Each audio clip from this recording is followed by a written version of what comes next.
Good evening. Welcome to Kingdom Lum, small town underground. And let me go ahead and get this off here. Let's see.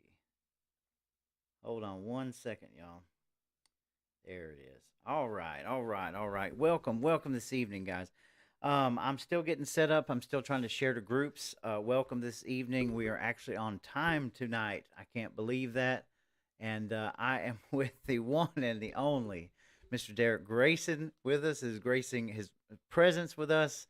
And I couldn't be more excited. So before we get started, just a couple of small announcements. Everybody remember that we have the fundraiser for Blake Ellsbury coming up, which will be on Saturday, April the 13th from 11 to 1 in Somerville, Georgia. We have a awesome fundraising event coming up Saturday, April the 20th, down in Douglasville, which Mr. Grayson will be speaking at. There's going to be a whole lot more information come out about that event as we roll into April.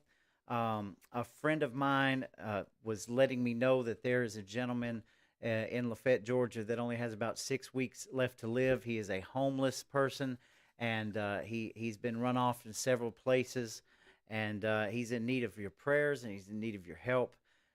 So if anybody would be interested in helping, you can message me. I'd be very glad to get you in touch with people who can get any kind of donations, food, anything that we can get to this person.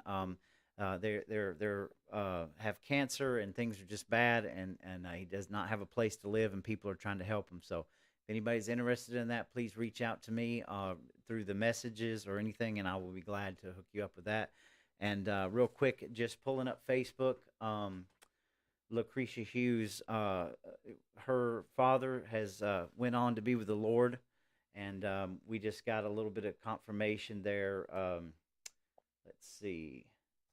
I know that had him on hospice, and things were, just he passed on, I guess, today. So we just want to tell Lucretia Hughes that we love her and that we're praying for her and her family as they go through this. And if you guys want to stop by and give her some words of encouragement, and let her know that you have her in your prayers. So that's it for now. We're going to go ahead and get started. So welcome to the show, Derrick. How are you doing, sir? I'm doing just fine. I'm Good. so glad to be here and thank you for the invitation, sir.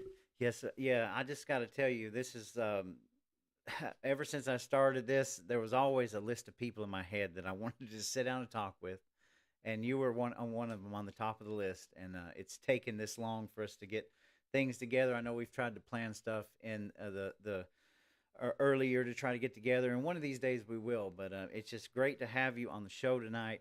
And if anybody is out there in the chats, just let me know that everything's going through good and that you can hear me and Mr. Grayson. So, first off, I think I want to start with just give us some of your background, who you are, what you've been up to, and then we'll take it from there.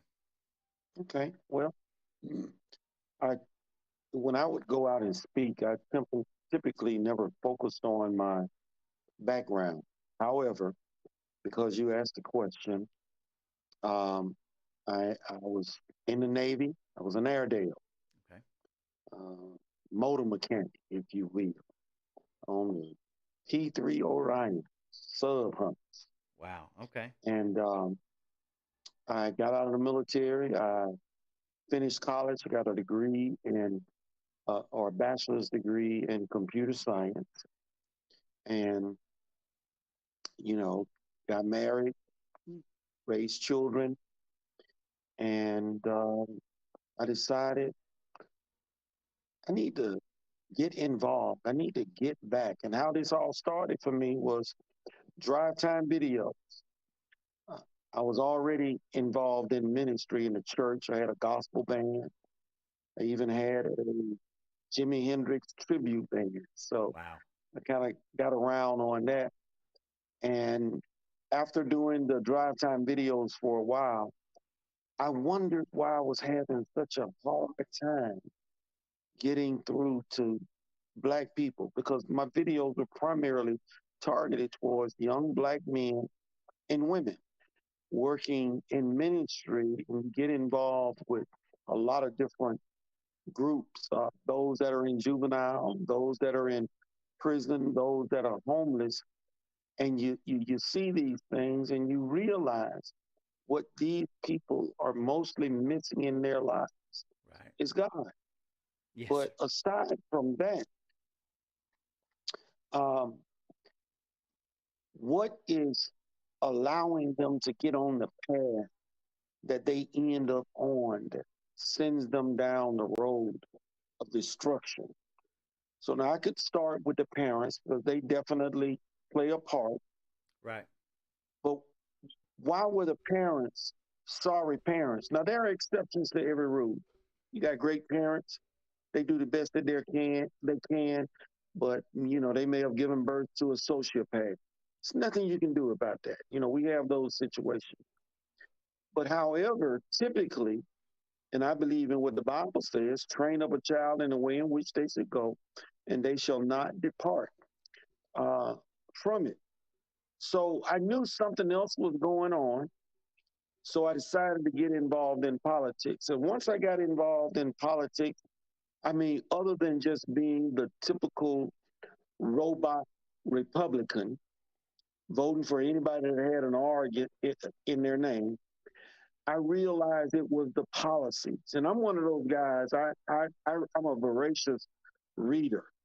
I read. A lady once told me a long time ago, she said, Derrick, leaders are readers.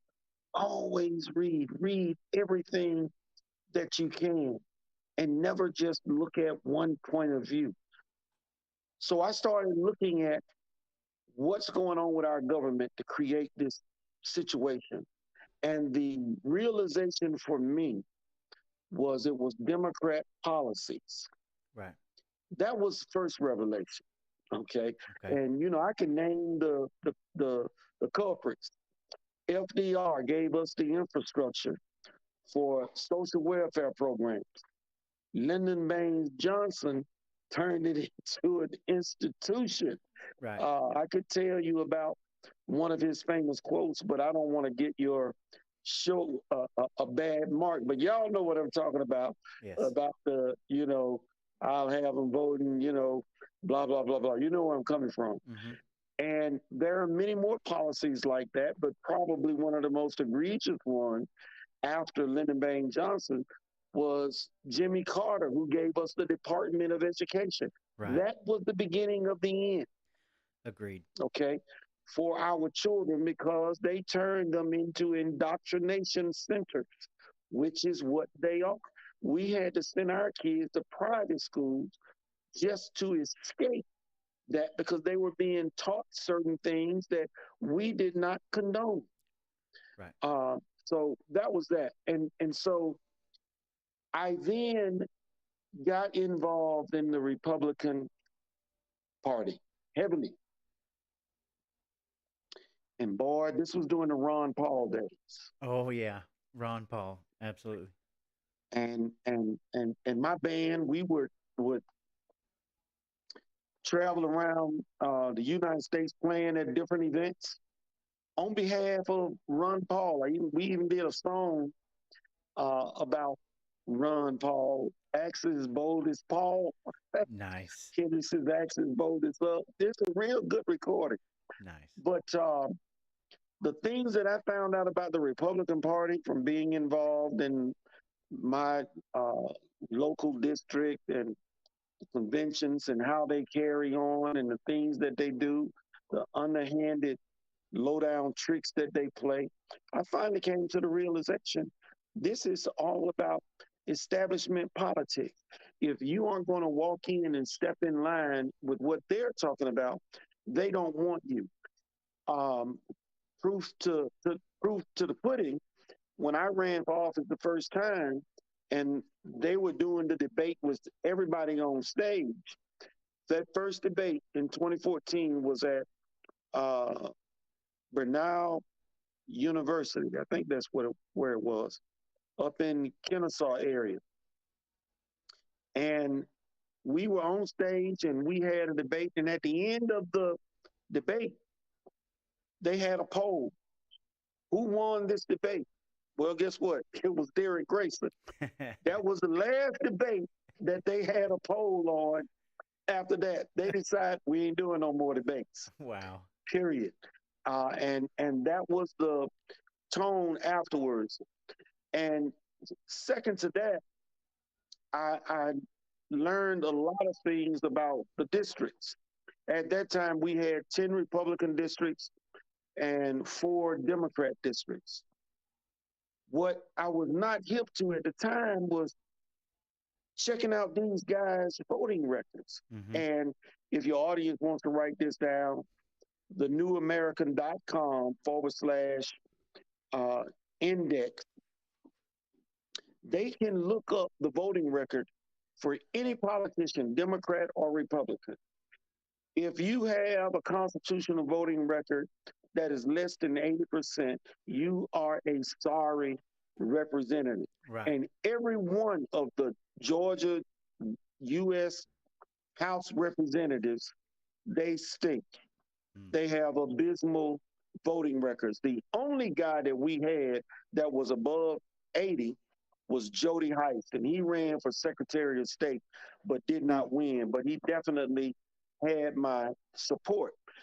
So all of these pieces started to fall into place, and because I was doing so good in the debates, the GOP called me in, the chairman at the time, John Patchett, not call his name, and he said, Derrick, essentially, and I'm gonna just summarize, Derrick, why don't you go down there and run against Hank Johnson? We'll give you some money. I asked, well, how much money? Oh, about $20,000.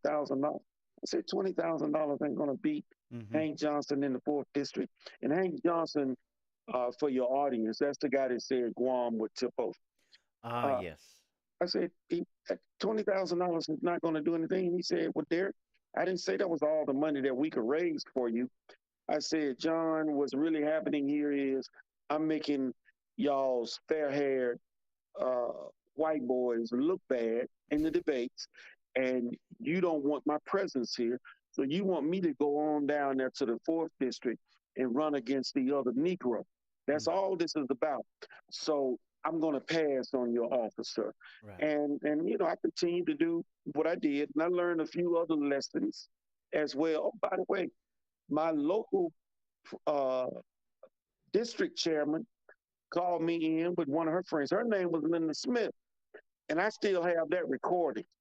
And basically, she told me, it's not your time yet. Hmm. These people have paid their dues. You need to pick something further down the trough. This is what these people do. Right. And I came to the realization that the Republican Party, in the establishment part, is just as corrupt and wicked as the Democrat Party. Right. Because at the upper echelons, if you look at it like this, you got half on one side, half on the other side. We know the magic number for any piece of legislation is 2/3. Therefore, 50% on one side, 50% on the other side. To get 2/3, somebody has to work with that other side to pass legislation, which most of it is always bad legislation, Right. uh, or continuing resolutions. Mm-hmm. All of that nonsense. When Donald Trump won, we had the House and the Senate. Literally, they could have passed any bill that they wanted to pass. Yeah. But 45 plus Republicans in the House and in the Senate quit. Bulldog Trey Gowdy was one of them. Mm-hmm. Talked all that noise, never stopped anything, never accomplished anything. Then when we get a president that's going to try and do the right thing, he quit Right. along with the rest of them. We ended up losing the House, Mm-hmm. okay? And we all should, if we pay attention, know what happened from there. But what it did to Trump, the goal was we don't want to pass any legislation under Trump because it's hard to repeal legislation. Right. So we will limit Trump to executive orders. And when that started happening, I said, if Trump does not win the next election and we purge the rhinos that have come into office, and boot out the ones that took those rhino seats.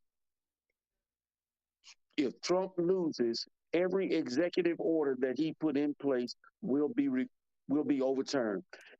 And William Barr had the executive orders to rescind Trump's EOs on Joe Biden's desk waiting for him. Mm-hmm. And that was the first order of business that Joe Biden did. That which was most crucial was the Trump era rules for dealing with the southern border because they Absolutely. didn't want that. Now, I'm going to shut up after this. No, you're With fine. all of my experience and what I have seen, witnessed for myself, how they play politics, there is only one party.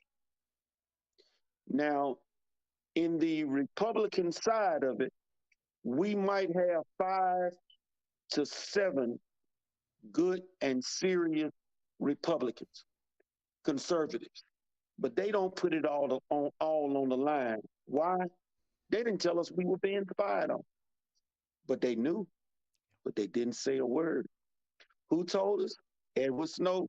That's He right. gave up everything except his life, uh, the ability to live here in this country. He gave all that up to tell us what was happening to us. Okay, Julian Assange.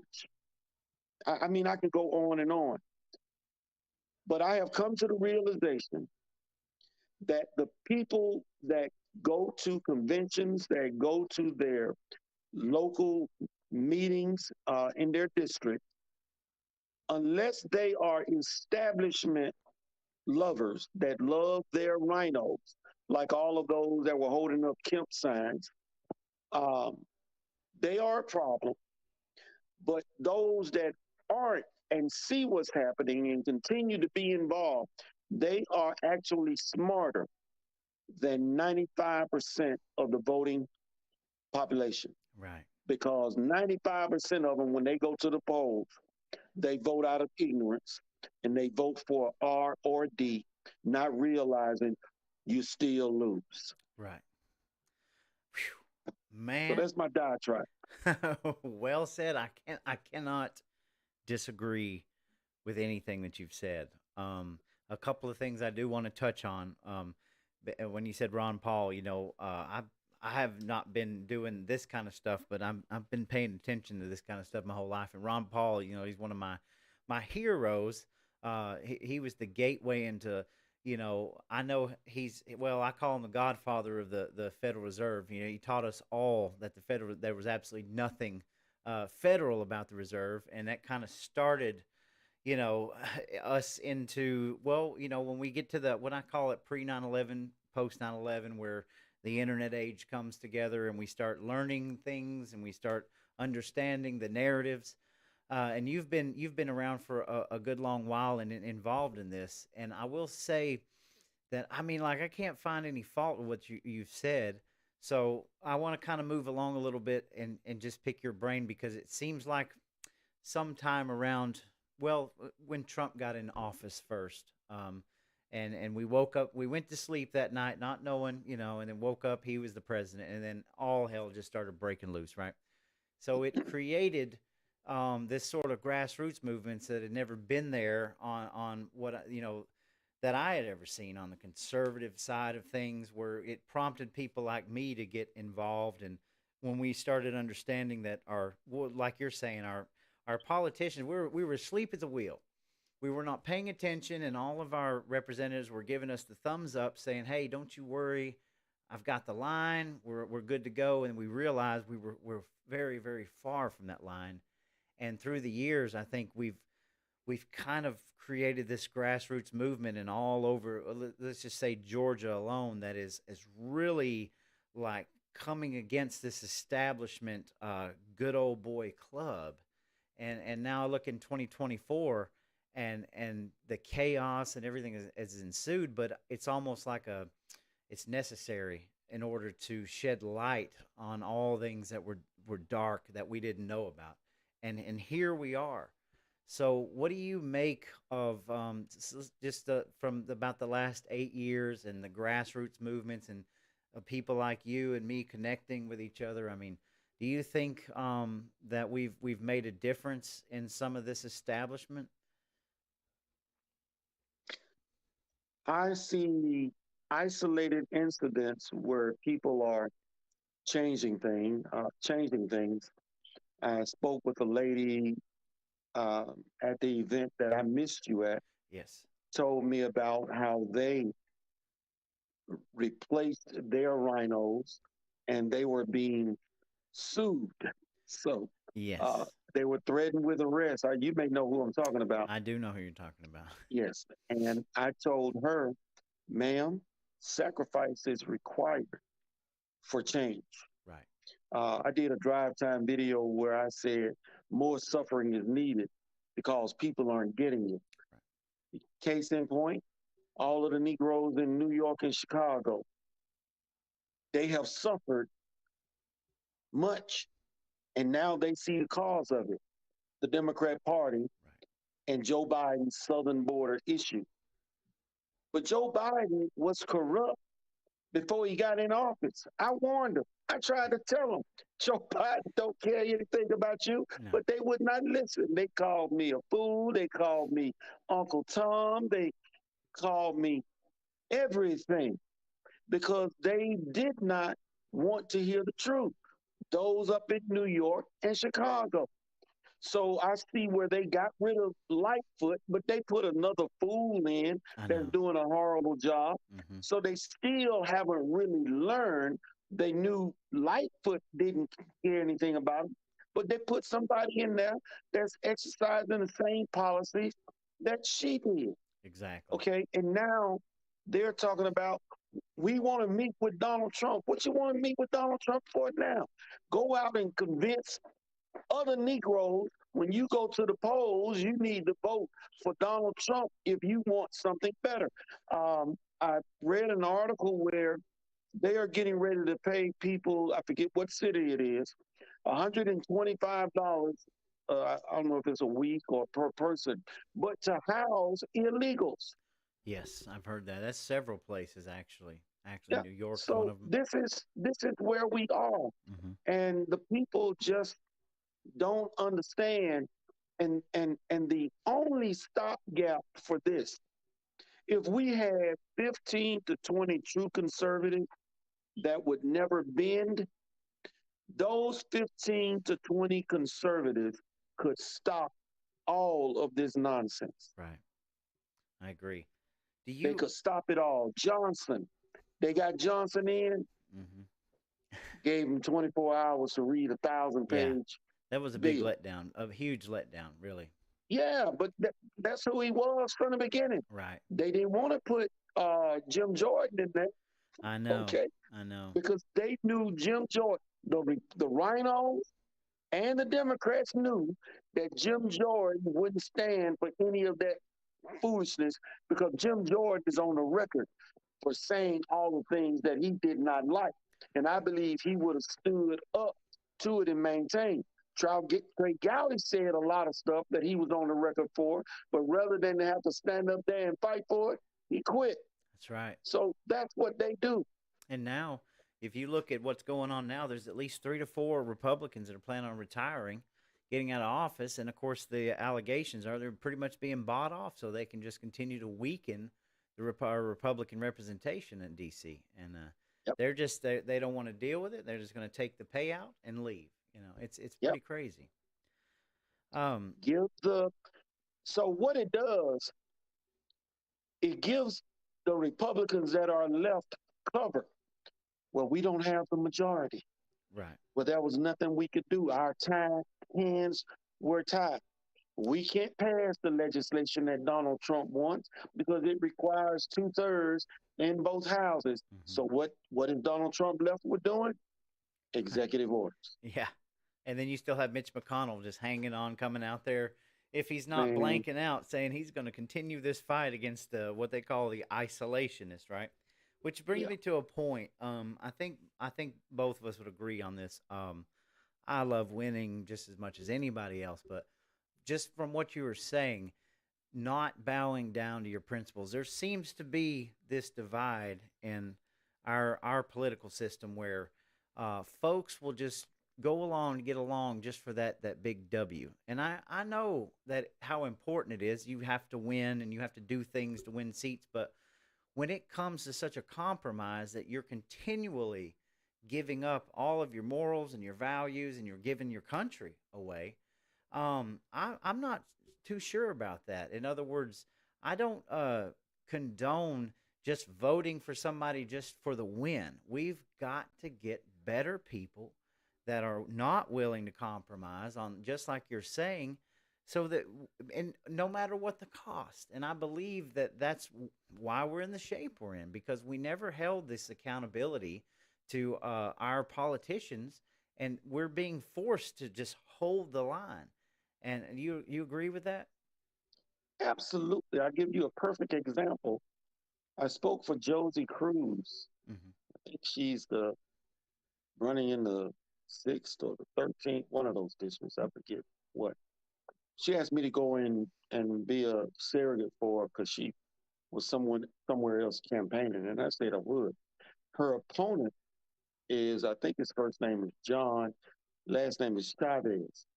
So I got up, I spoke for about 7 or 8 minutes, and I pretty much gave them an abbreviated spiel of what I told you. Nothing is going to change as long as you continue to elect rhinos, period. Mm-hmm. That nothing will change. Things will get worse because that's the path that we're on. Right. The only break that we've had in all of this was when Trump was president. And, while it was not lasting and permanent, we did see changes by mere virtue of the executive orders that he put in place and his policy. So the man has zero wars, but there is not a war that, That's right. uh, what's his name, Lindsey Graham doesn't like. Oh my lord, yeah. So that was pretty, and Lindsey Graham will bag Trump all day long to stay in office, Mm-hmm. but he will vote against him behind the scenes to keep his what do you call them? His the bribers. I don't want to use the term bribers. His lobbyists Yeah. happy. Obviously the So military industrial yeah, complex. yeah. So then Chavez got up to speak, and I'm not gonna give you the whole thing. At the end of his speech, he said, "I want to win." See, this is, and I don't care who wins, me or Josie, as long as it's a Republican. And I say to myself, that's what's wrong with the country. That's what's wrong with the Republican Party. You ought to care who it is that's running and what they stand for. Absolutely. Because if you elect a rhino, you have accomplished absolutely nothing. Right. Well, case in point. I mean, um, you're exactly right about this. The winning. You said it yourself. Policy, right? When was it a bad thing to judge people on policy as opposed to whether you like the person or not? I always bring this up to people who say, no matter what, we've got to win. You've got to vote, and you've got to vote down ballot to win, and all this. And I'm like, why aren't we paying attention to these people and the policies more? I mean, you look at the Trump, the policies, take away all the mean tweets and all the things and that people always bring up about, orange man bad, but the policies were some of the best that was ever created.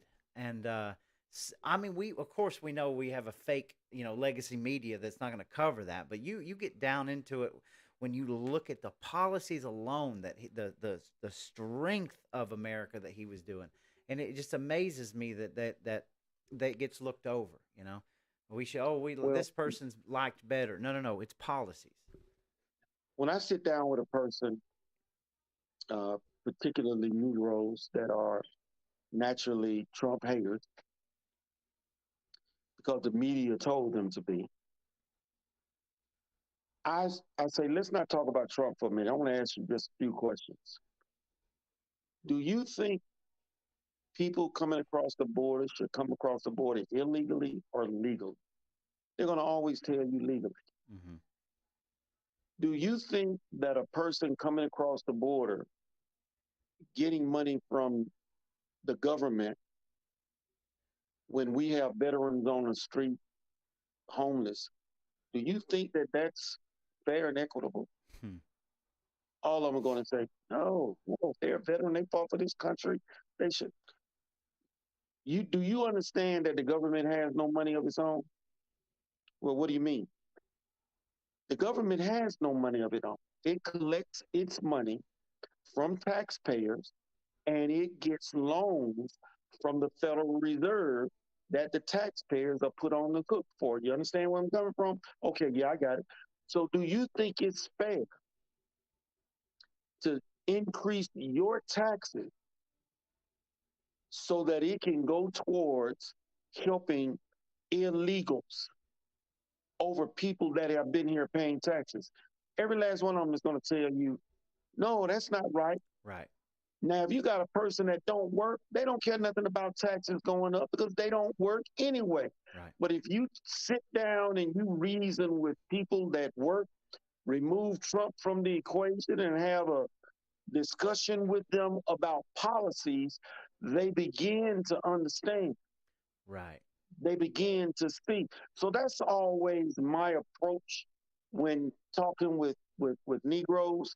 And I have to do liberal whites. I don't even waste my time. I'm No. just going to tell you Mm-hmm. right now because they think that Negroes are too stupid Right. to get photo ID to go and vote. I know that's insane to me. It's the hypocrisy there is absolutely insane. When it makes me so mad, man. I can't believe that people fall for this either. It's ridiculous. And bringing up a little bit of race, how it seemed to me, we've had a long history of race in this country, civil rights movement, Martin Luther King, the Civil War, all of these things, and generation after generation as we become stronger, and like my generation, one of my best friends is a black man. We do a lot of things together. We get to a point, to me, and we're always going to have racism in every facet, just like we're going to have stereotyping. But when growing up as a kid, things were getting better and people were coming together more. And even my daughter's generation is even better and better. But this narrative that gets painted, and I mean, like I said, I want your take on it, but it just seems like to me that the better that the race relations in this country get, the harder the narrative goes against it. Like they want to continue to divide based on skin color and all these things, and it's like a travesty because. I mean, they obviously know that racism it sells. It's money in your pockets, and we can't have people getting along together. We can't have people undivided down here because they know they'll be too strong. I mean, what's your take on that? Am I wrong about that or? No, you're not wrong. Again, people have been indoctrinated. Okay, liberal whites, especially women, they think Negroes are too stupid to do better. Blacks suffer from their own inner racism. Light, bright, damn near white. Oh, I don't. The only thing a dark skinned man can do for me is point me to a light skinned man. All of this good hair, bad hair. I, I could tell you some stories, okay? Right. So, and they are taught that the white man is wicked. But you know what? What one of the first things that a football player or a basketball player will do when they make it into the pro league, they go and marry a white woman Mm-hmm. because they have been conditioned to think that white is better than black. Now, if it was out of natural love, I ain't got no problem with interracial dating at all.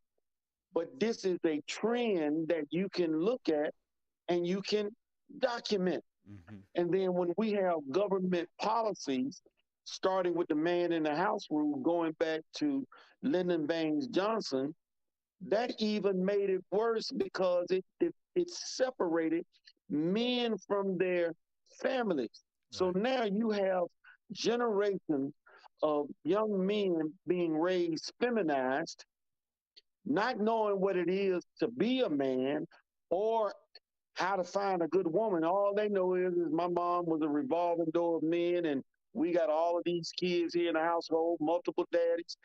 All of this stuff was set in place because of policy. Policies. Hmm. Policies did that. Absolutely. It's crazy down here. They want to keep us divided at all cost, and it's just an absolute shame, the American dream, and how things can turn to this way where it's like evil to want an America first, or you get pitted as an extremist, or all like the names that they call us for this. All we want is a greater America for everybody. I still scratch my head, but I don't think any of this is supposed to make sense. Honestly, I think that we are supposed to be going through this sort of tribulation, if you will, in this country, because that is what has to happen in order for people to see past the veil, past that curtain, past that indoctrination, right? More suffering is needed. Absolutely, and I believe we're going to go through more suffering, Derek. I really do. Absolutely. So, Jesus said we would. and I can tell you, being a grassroots, an activist, a person who has poured theirself into this, I feel like we make a difference. But the more the stronger we get, we also the more attacks and the more the establishment gears up because they still have that power, they still have that money, and it's like sometimes you take one step forward, but then you got to take two steps back, but people ask me, they're like, "Well, why are you doing all this? You're not getting paid." I'm like, "Look, man, I think back to look at Germany. I think back to the Jew who had their family completely torn apart and they got put up in a train somewhere going God knows where." I said, if you give up and you don't stand up and you don't remind these people daily that you are not going to live in this tyrannical system, that you're not going to give up your constitution, said before you know it, they're going to take it away from you anyway. You have to figure out where you are in the sand and stand up and say enough's enough. I mean, Well, I think a lot of people don't know this history, but Lyndon Baines Johnson almost lost his Senate race in Texas because of Christians hmm, out spreading the word about how, I'll just say, how not good he was. So, what did Nixon do? When he won, he was responsible for getting a bill passed, 501c3 exemption for churches, with a caveat. Yeah, you can be tax exempt, but you can't do any campaign. You can't speak against politicians, et cetera, et cetera. He essentially put the muzzle on the Christian church. The Christian church, and I'm using that word loosely because there are churches that speak the truth and stand for God, but many, many churches don't. When the pandemic started, we still had church, but there were many churches that shut down. yes. People were still going to Walmart, Mm-hmm. but they Mm-hmm. wouldn't go to church. That's right. Following arrows at Walmart. Yeah. Yes. And I explained to people this was the virtual mark on your forehead or your hand. Okay. Yeah. They ran a test on you to see how far they could take you. 100%. That's right. And then when they asked for uh, uh, vaccine ID in New York, vaccine proof to get on the plane, that was revelations. You cannot buy or sell unless you have the mark. Absolutely. These are signs that people in the Christian church couldn't even see for themselves.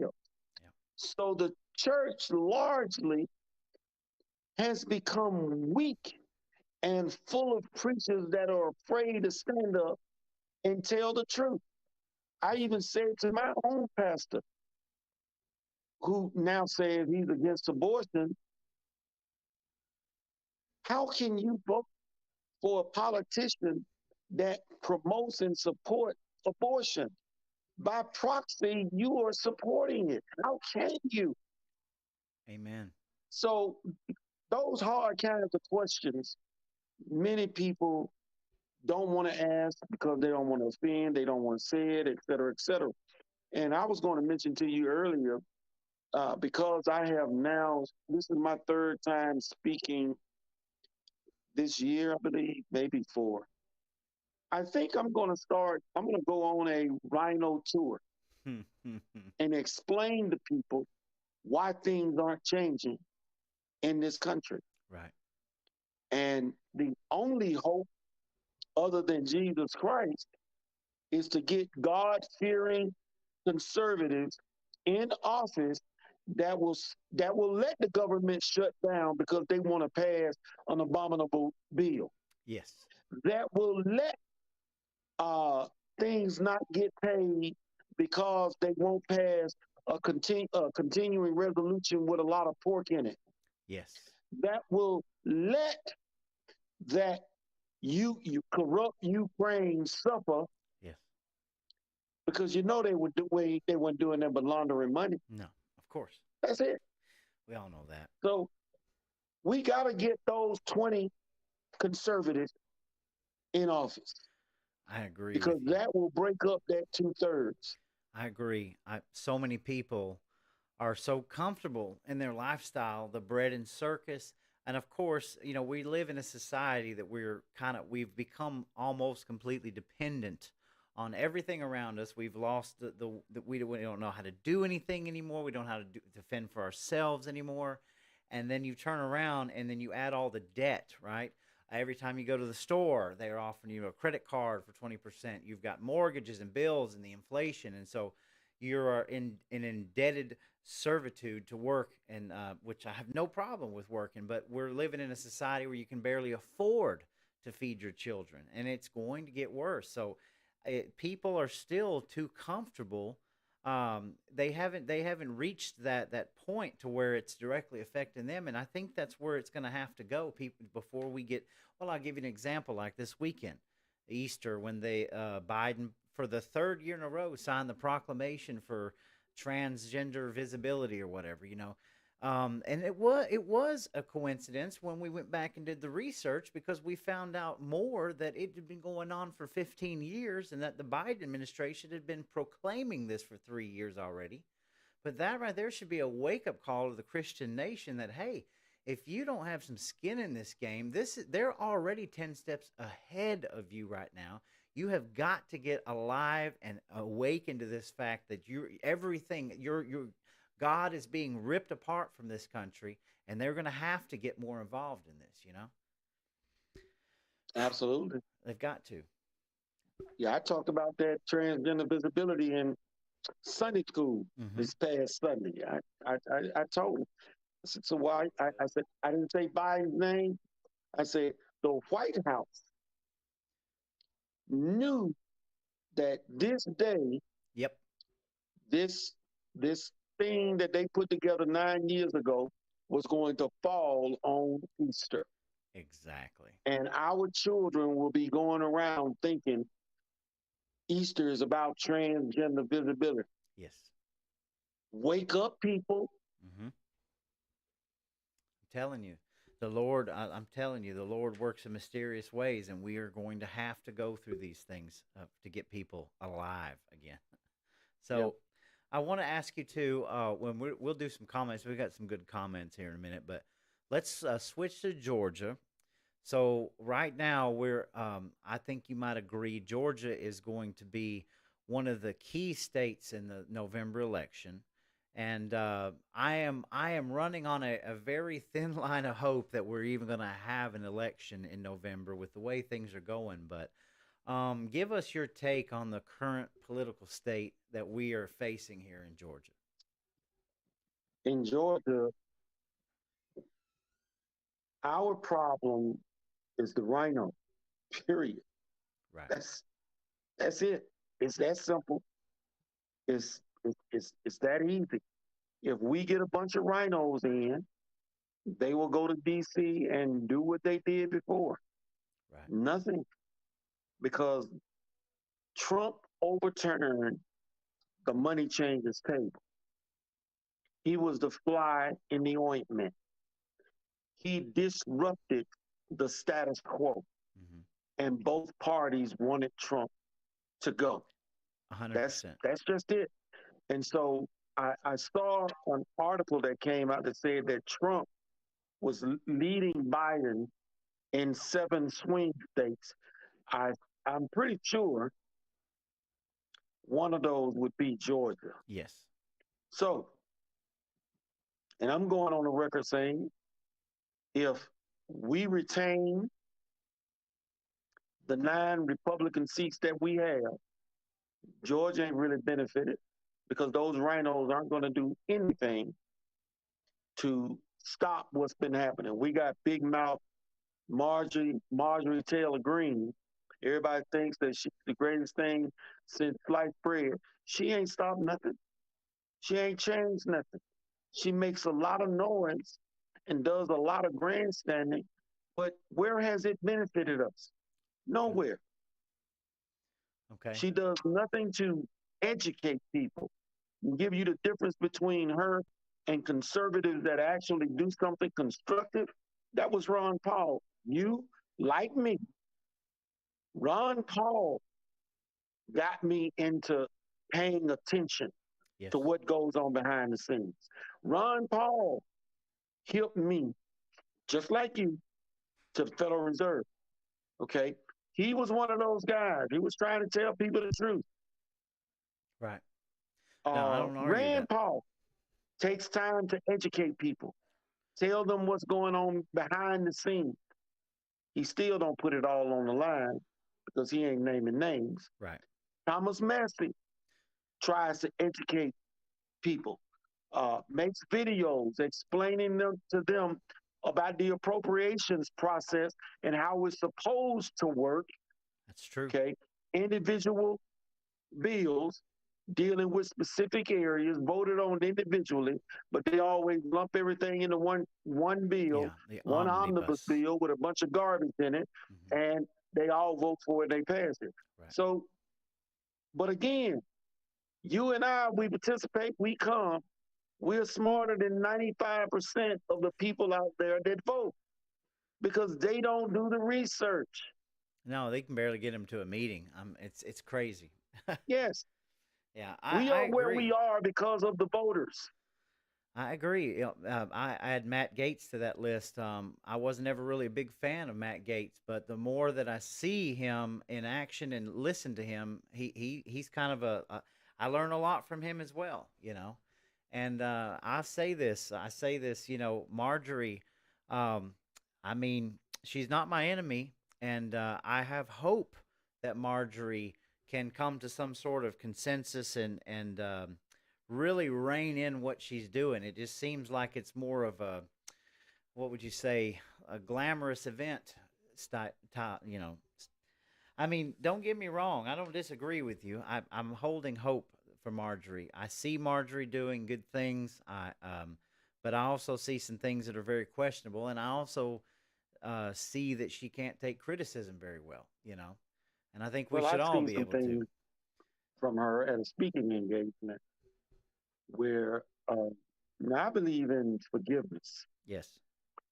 There's a guy, I'll go ahead and say his name, Chester Gold. I consider him a friend, Oh former yeah, I was there. Klansman. I was there. Yeah, Mhm. you know what I'm talking about. Mhm. Her and that woman that got up there as a senator for a couple of years, what was her name? Uh, let's see, was it Kelly?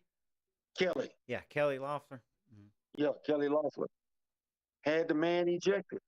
Mhm. Didn't want, and I thought that was reprehensible. And then she got up and started talking about Jesus Christ, et cetera, et cetera. Mhm. So when I got up and spoke, I read him the riot act. Don't get up here and start talking about God to me I when you remember just that. had a man that has turned his life around, trying to do good things, and you had him ejected. Get somewhere with that nonsense. So Marjorie Greene don't impress me at all, and Kelly Loeffler certainly did not. Hmm. based on her voting record while she was there. I agree. So, that's it. Well, I mean, you look at Kelly, for example. What she was made the promise that she would not certify the election. She was one of the first ones to certify the election. I mean, right Yeah, out the gate. So, and yeah. I was there that day, and I didn't understand what was going on at the time. Everything was hindsight, but I mean, I do agree with you. That he should not have been ejected. And I'm sure there was there was things going on that I don't know about, but I won't ever forget that day either. So, but I yeah, haven't. look, we hopefully, like I said, hopefully we're going to be able to see more action. I mean, Marjorie spent a lot of time talking about impeaching Joe Biden, and here we are. It's April the 3rd, and still no impeachment. So, you know, and now They're not going to impeach well, now we're Joe faced Biden. again with a possible speaker change, and there's a lot of things going on. And The Democrats have made a promise that if he allowed that bill to move forward with 24 hours to read it, they would ensure that he was not replaced. right, yeah, well, that was crazy. That whole thing was crazy. We could do a whole show on that. It's the same bill of goods being sold every time. They try to dress it up in a different package, and it's the same thing. It's killing me. Yep. So back to Georgia. I'm gonna ask a couple more questions, and we are going to get to comments. Uh, so I agree 100% what you're saying. We've got to have some rock solid like patriot conservatives who are not willing to bow.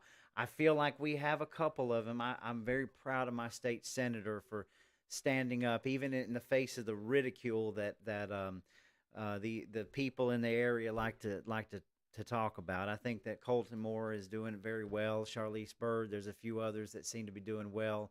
We need more of those people, regardless. But Yeah, those are also, solid individuals. yes, yes, and I'm also very concerned with our governor Kemp and all the development going on in this state, where the money's going to, the coalitions. Hollywood has claimed its stake right there in Atlanta, and it's troubling. It's troubling to see this. So, you know, Thankfully, this is Kemp's last term. it is, but I don't think we're seeing the last of them. Now, I think the No, he's going to move on to bigger and better things. He might end up being a senator. absolutely, and we need to be very watchful of that because Kemp, to me, represents the epitome of the people that we're fighting against on Yeah, a daily basis. yeah. Um, so yeah, what do you? Let's get your take real quick on the voting. There's been a lot of push on paper ballots. There's been a lot of push to get rid of the Dominion contract. I think we both know we're going to be voting on Dominion systems. We see the opposition constantly coming out with newer and better ways to manipulate our elections. What's your take on all this? Trump won in 2020, period. Period. Secretary of State Brian Kemp allowed the Democrats to do what they did, which was illegal, Hmm. a violation of Georgia state law, but they let them do it anyway. That's right. So uh, the only thing I can say is uh, we best be vigilant. We Exactly. best watch. Poll Better come up with watchers. our own plan. Hmm. Need to have people at all these locations. If they start doing Yes. um, drive-bys with ballots, Yes. filming it ourselves. Somebody needs to be at every precinct Yes. watching to see who comes in to drop off other ballots. Hmm. And the So, moment somebody tries to put cardboard on a window or tell you to leave because of a leaky faucet, you better stay. You better rip that yep, cardboard down, is all I'm saying. that's right. Because they've had time to find newer and better ways, that more subtle ways to do things, and they know they cannot do a repeat. So they're going to be coming at us at all angles. We must be prepared and we must get out and vote at all costs. All costs. So Joe Biden is talking about giving their legal driver license. Yes. Yes. This is crazy. And what are they requiring to vote? Driver's license, Driver's photo license. ID. Okay. Absolutely. So you know where that's going. Yep. Absolutely. Absolutely. Wow. Man, we could go on all night. So I'm going to go ahead and get some comments. We got some good comments. Jonathan Garcia, good to see you. He says 100%. He was on with us earlier. Stephen Rice says wise words. Absolutely wise words. Stephen Rice says the best way to reveal an establishment politician is disagree with them. They get very defensive. Yeah, I don't know if you saw, but we did went down and did some filming. Because that's one thing I want to say about. I agree, uniparty, absolutely. I also agree that conservatism wins out over anything, and that the Republicans are more salvageable, right? Of course, but when you look at the Democrats who just follow lockstep in doesn't matter how crazy or how asinine the idea is, but at least as working as Republicans and grassroots, we're holding our own accountable. I really believe we're policing our own and we're trying to move this ball forward. Whereas you just have the Democrats that are just, I mean, they're just accepting anything that anybody tells them. Case in point, we went down to Atlanta back in January, and we all for the paper please and voter Georgia, Georgia's for truth. And we went around the Capitol and we filmed. We filmed our legislators, our own legislators. We weren't targeting people that weren't going to listen to us. We wanted our constituents, and it threw them completely off guard. Completely, they were taken aback that we were doing something like this, and all of the people that have been going to the cases and active and begging for time to sit down and talk. And now these people are wanting to keep us out of the White House, if you can believe it. I mean, the Gold Dome. They're literally trying to Yes, figure I out believe ways. I mean, this is at least though we're trying to police our own, and we're trying to hold accountable our own side and build it up into something what we're talking about. I'm going to give your listeners a secret Okay. way to identify a rhino All right right. off. Bring it. If they say that elect me, I am going to go and I'm going to make sure that we balance the budget, he's a liar or he doesn't understand his own monetary system. Right. Ask them the question. Now, they love stump speeches. I am for babies. I'm for guns. I'm from free speech. I'm a Christian. I'm married. I got 2.5 children. I serve here. All of the obligatory stuff that make people just start clapping and they're all happy. But ask them a question if, especially if they say, I'm going to balance the budget. Right. It is impossible to balance our budget the way our monetary system works. Amen to that. Yeah, you're right. You're right. That's pretty good. Good advice there, man. All right, let's see. Stephen Rice again says Trump has so much support because he doesn't back down. I tell you, there's not the crap that they have put this man through and his family, and the narrative and the media. I mean, everything. And go back to Chuck Schumer. When he said there's 6 ways from Sunday to get back at you, he was not lying. I mean, they've thrown everything they can, and still he is standing. So, of course, we pray, and we're all hoping that we can continue to amplify this deceit and all the lies and get past this for a Trump presidency, man.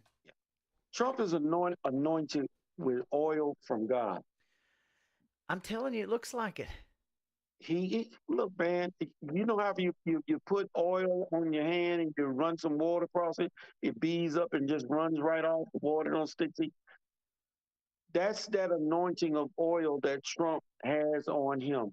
All of this stuff comes at him, but he never quits. Right. He says, I am fighting for you, and they don't want me to. And Trump is the now I was talking about anybody that know me, I was talking about rhinos in 2014. Mm-hmm. When I saw Trump using the term in 2019, 2020, I say, man, he must have heard me. Right. Right. Absolutely. Everybody now is hip to rhinos. You just have to tell them who they are, That's right. and you can find them out by their voting records. Absolutely. And we're going to cover that again. I'm going to put the link down in this description. Yeah, I mean, newamerican.com/freedom dash index. you got it. You got it. And Steve Rice says a win is not always a victory. Amen to that. I think That's right. you are not kidding. We talked about that early. That's right. And he says, remember when Trump gave his cell number out? I don't really remember that, Stephen. I think I remember hearing about that, but I He didn't know. gave out Lindsey Graham's cell phone number. Oh, okay. He gave out his. That's great. Lindsey Graham, that's another poster child of the very people we want to rid ourselves out of this party. Oh, my Yep. Lord. All right. Ray Blankenship. Now, this is going to be a good question. I saved it for now, but he says, what is your feelings on the accountability rule? I'm sure you know what he's talking about. Catoosa County, Pickens County, Chattooga. Well, how do you feel about the GOP's enacting the Freedom of Association rule? Well, it's another attempt, from my perspective, to try and control. Okay. Um, I wouldn't support it. Okay. I think that the way to hold people accountable is to vote them out Gotcha. with your ballot. That's the best way. Okay. So anything that the establishment is trying to put into place, Right. you don't trust it Well, because they will use it against you. you bring up a Go good against point. the grain, Right. then they will use it against you. Right. It sounds good. Well, the accountability is coming from the grassroots. This is a grassroots movement of the accountability, and that's especially in our area. But you bring up a valid point because what goes around comes around, right? And people have asked this If question, so if I'm the not gonna. establishment uses it, Right. I promise you, they will find a way to use it to control those that they don't want. No, you're right. You're right. And they've had quite a bit of control. Now, I support accountability. I support my counties and trying to go through this process because I believe it's another tool. It's a freedom of association. However, it all everything that you do comes with a cost. But like I said, man, I respect that. Well, We're obviously gonna see how this is gonna play out. yeah, to me, I go against the grain, Sure. and I speak against those that um, have shown that they are establishment hacks. I call them out. Right. That's my accountability Mm-hmm. for me and my vote. People were upset with me because I didn't vote for Kemp. Right. You want Abrams to win? I say we have Republican majorities. Only thing that will happen is if not Kemp, but Abrams, Abrams. she would be relegated to executive order. She wouldn't get Right. anything done here in That's Georgia. true. We had So this same conversation today, right? I mean, yeah, literally earlier today. Would we have been better off with Abrams? I mean, seriously.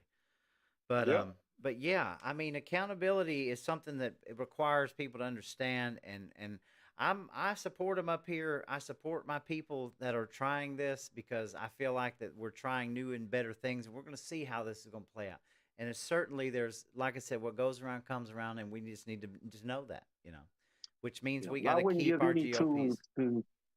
to um, any establishment because they will certainly take it and corrupt it. That's true. That's what they do. You are right, and we that's one reason it's so important to keep grassroots, patriotic, fully conservative, principled people into these GOPs, and always guard everything that we're trying to work toward. We have to do that. That's part of the responsibility of this. Yeah. You Okay, know, if we could go to one good way to really get some attention would be to take all of our now, don't touch the Democrats, but take all of our Republicans, the good, the bad, and the ugly, and highlight them by explaining their voting records, what they voted on that was good, what they voted on that was bad, and why. In other words, highlight one every week. right. And the weather is getting ready to be nice. It's a way to help people to understand what's going on. And if that senator or representative notice somebody is outside talking about them and their voting record, they'll have an opportunity to come out and speak. You offer them that opportunity, Right. but they won't. They don't want. Uh, when I was running, I used to say this: send me to Washington D.C. I am going with a broom, a flashlight, and a whistle. I'm going to blow the whistle on the corrupt politicians. Then I'm going to shine a light on them so you can see who I'm talking about. And with your help, I'm going to take that broom and sweep them up out of DC. Mm-hmm. So, I was talking about draining the swamp a Mm-hmm. long time ago. And I remember a lady asked me, well, if you are against people in your party, what makes you think they're going to work with me? I say, ma'am, the power belongs to the people. That's right. I don't have to do anything but expose them. Tell the people what they're doing, and they will do something different. Right. I just need the bigger megaphone. Yep. I'm Yep. not going up there to get along and make friends, Right. And that's to what it go is. along to get along. That's what it's I'm been. tired of what they're doing to me. It's been the buddy system for far, far That's too right. long. So. I don't care anything about that. Mm-hmm. I agree with you, man. All right, Mike Dean Tiles, good to have you. It says the toilet paper was a test. You ain't kidding. That was a test. Uh, one of many. And he said, he also says she wants money. I believe he's talking about Miss Green. Mike Dean Tiles, Marjorie claims she is on the federal level and can do nothing for Georgia. I have heard that statement before. So, and we'll That's what see. all of them say. And that's absolutely not true. Well, Marjorie Green could tell people about what are the other 9 representatives of Georgia doing mhm, that's betraying the people in Georgia. right. She could tell them. I agree. I agree. There's a, And then those it's people crickets. in Georgia can do something different, That's right.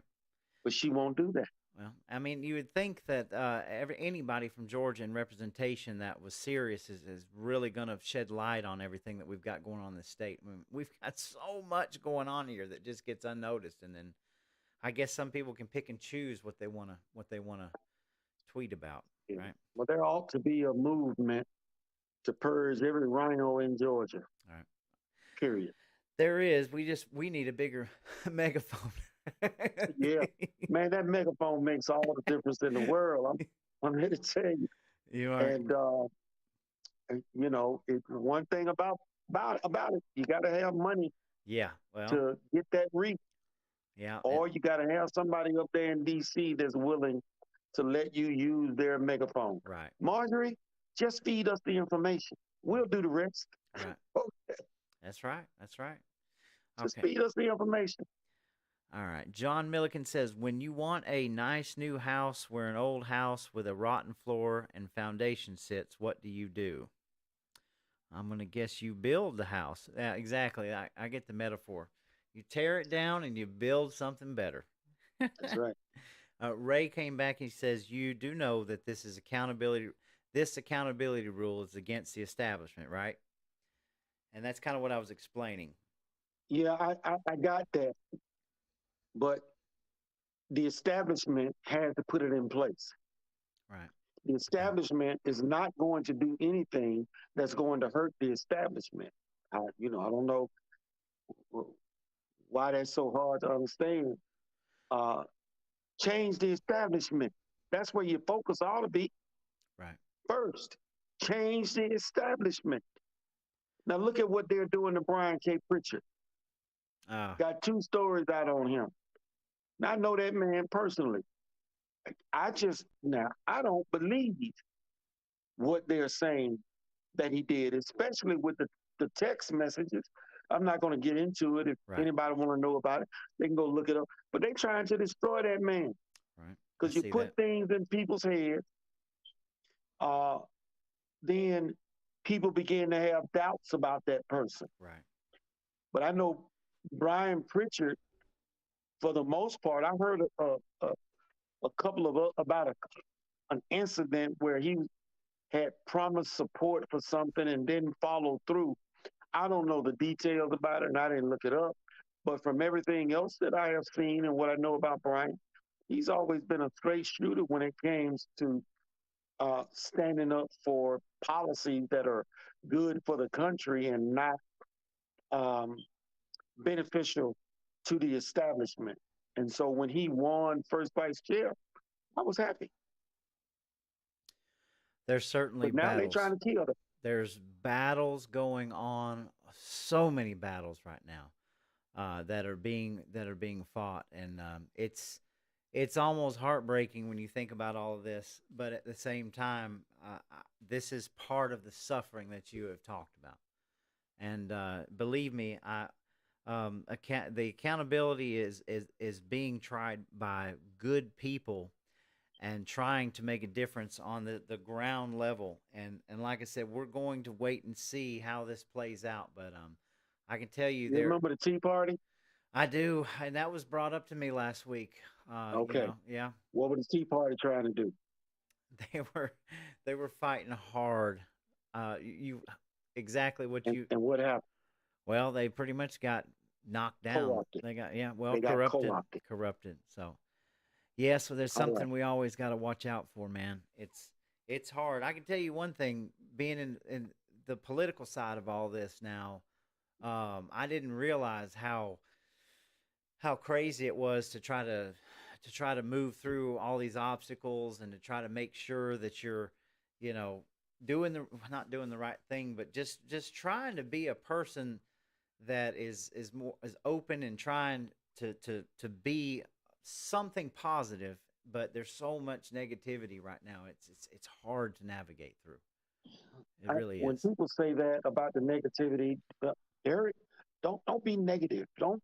Hey, man, I need to talk about my opponent's Right. voting record if it's I crappy. yes. People need to know why they shouldn't vote for him. I agree. So I'm not going to get up here and talk about what I'm going to do.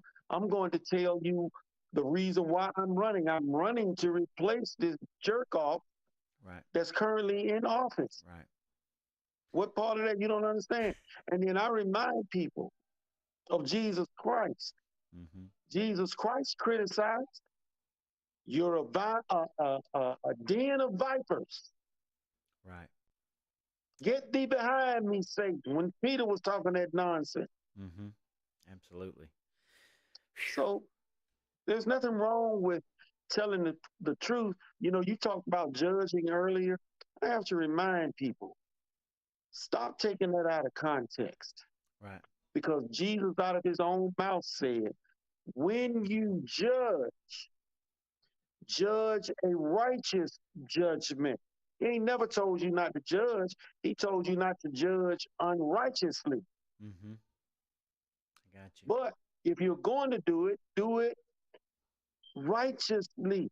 Right. So my calling out something that is truthful about a corrupt politician is righteous Right. because people need to know. I agree, and they need to be held accountable. And we, the That's people, have right. to. We have to wake up and realize that we have the power. We can hold them accountable. We have to hold ourselves accountable. We have to fix this and fix it in the right way, out of not with emotion, but with pure accountability and pure policy to raise this up. I mean, I Right. The power is that's in the hands of the people, yes, it is. but too many of them have yielded it to those 535 people up there in D.C. Yes, they have, and I'm hoping that we're making positive steps in the right direction and down here. So, all right, Mike Dean Well, Tile says accountability rule helps get rid of rhinos from the start. It does, and we hope we're going to watch this and we're going to see how it goes. And all I can do is throw my support to the people down here and pray for their discernment and pray that we use it wisely and that we're using it the right way and that we can make a difference. So. well, I've I've seen some establishment people in another group Sure. that's not interested in any accountability rule, and that's when I realized if anything like that does get put in place, rhinos are not going to put themselves in a position to where they can be booted. No, I agree. I've heard the same So stories from different people. So we're see, blessed up see, here to be as close as we are in our district to with good people, but it can everything can always go awry. So Steven says why he's can't we focus on getting rid of one rhino at a time by voting, coalescing with the specific purpose of getting rid of that one person, right, putting one in place that will be a uh, lightning rod for the others. right. Because it only takes one backbone to stiffen a whole room. I do agree with you, but from my perspective, I thought that that one person was a Colton Moore, and you see what's happened to him. He's pretty much. I don't even know if he can go into the Capitol anymore. You know, that's what kind of power we're dealing with here. I mean, it's scary. We, Not we, really we, we scary, need but more than one. What did I say earlier? we do. We Yes, need about 20 yes, conservatives up there. If we can just get yes. 9 out of Georgia, I'm telling you, that'll put it with Thomas Massey and a few others. That would put a dent in what they're trying to do. I do agree. I do agree. So So Steven says he's certainly not hurting Trump like they say. Um, and then he says, "We thank you." He said, "Appreciate you. I appreciate you. I appreciate everybody that's come out. Like this is really one of the best. This is what I've been. If this is the man I've been wanting to interview for a long time." Ray says the Tea Party took the bait and fell. We know what the bait looked like, and we are not taking the bait. Yes, sir, Ray. I want you to know I believe in you. I believe in the 14th district. I believe in what we're doing up here, and we want more districts to do the same. Which brings me to my next point. I don't want to put you on the spot, but what are your future plans for the state of Georgia? Do you have any? I mentioned earlier, because this is the the third time I've spoken this year, maybe the fourth. Not really sure how many it was, but I think I'm going to start speaking throughout the year. I'm going to wait on Trump's victory, and I'm going to see what did Georgia do in relation to rhinos, Right. and I'm going to pick one and I'm going to replace him. That sounds awesome.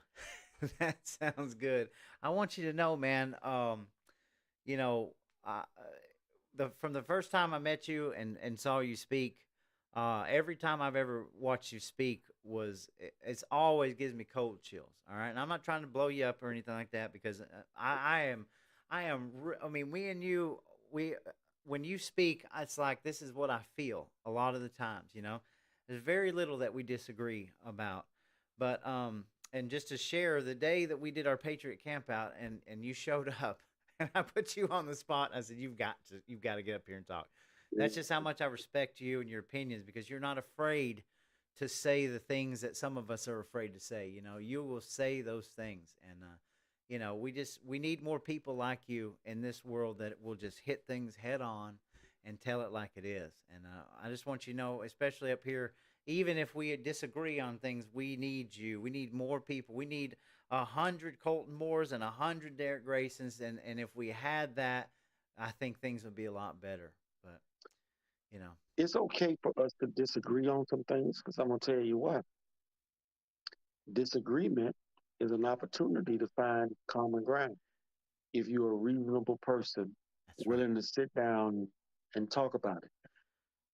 I like what the intention of the accountability rule is about, but I don't trust the establishment to put it in place to get rid of themselves Right. because they went through great lengths to co-opt the Tea Party.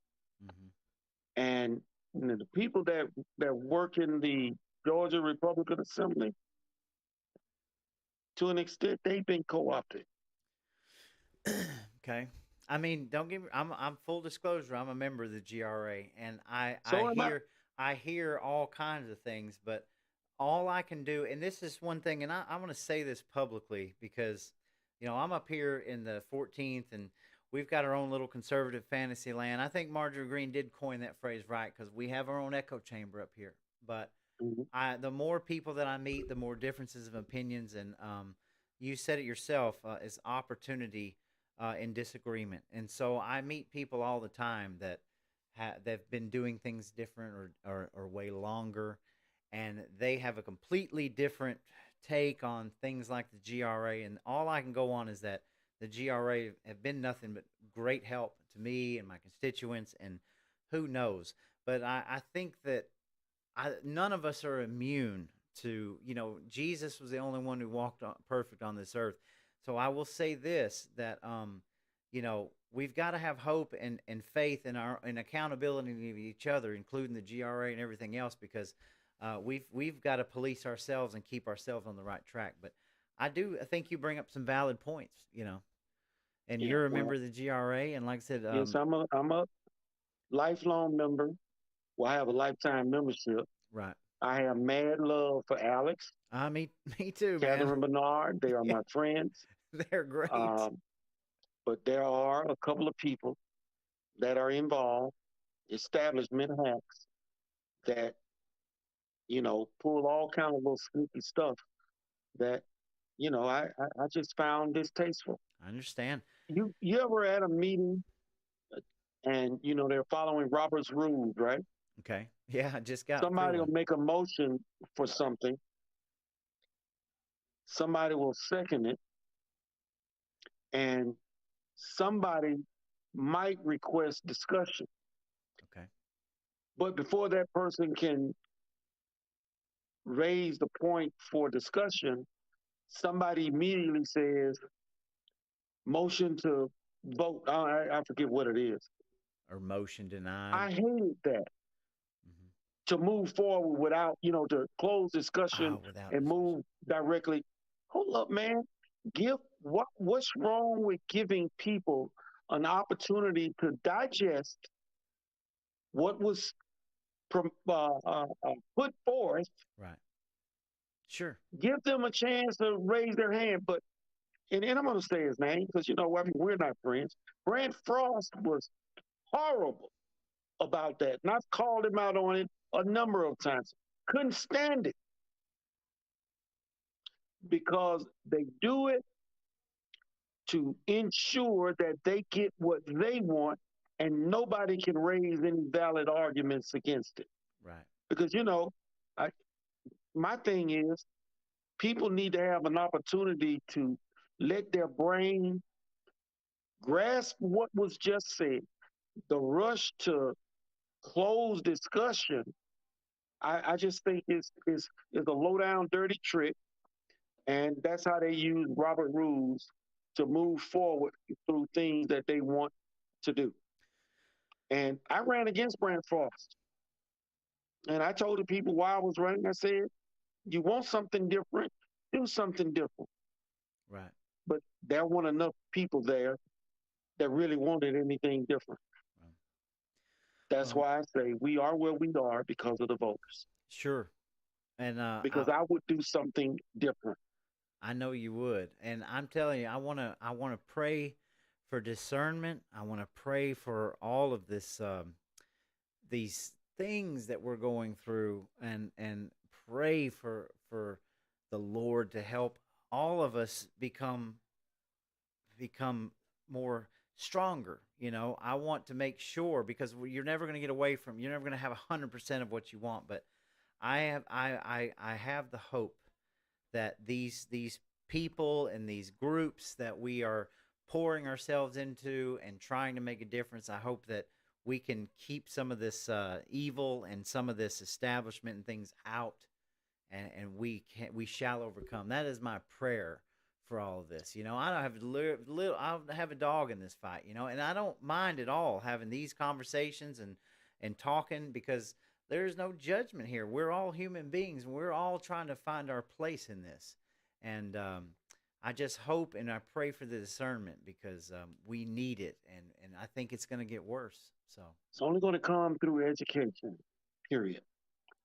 That 95% of those people that don't put in the effort, um, if you don't make an effort to educate them, then you best focus on the people that show up and do the voting for the establishment people.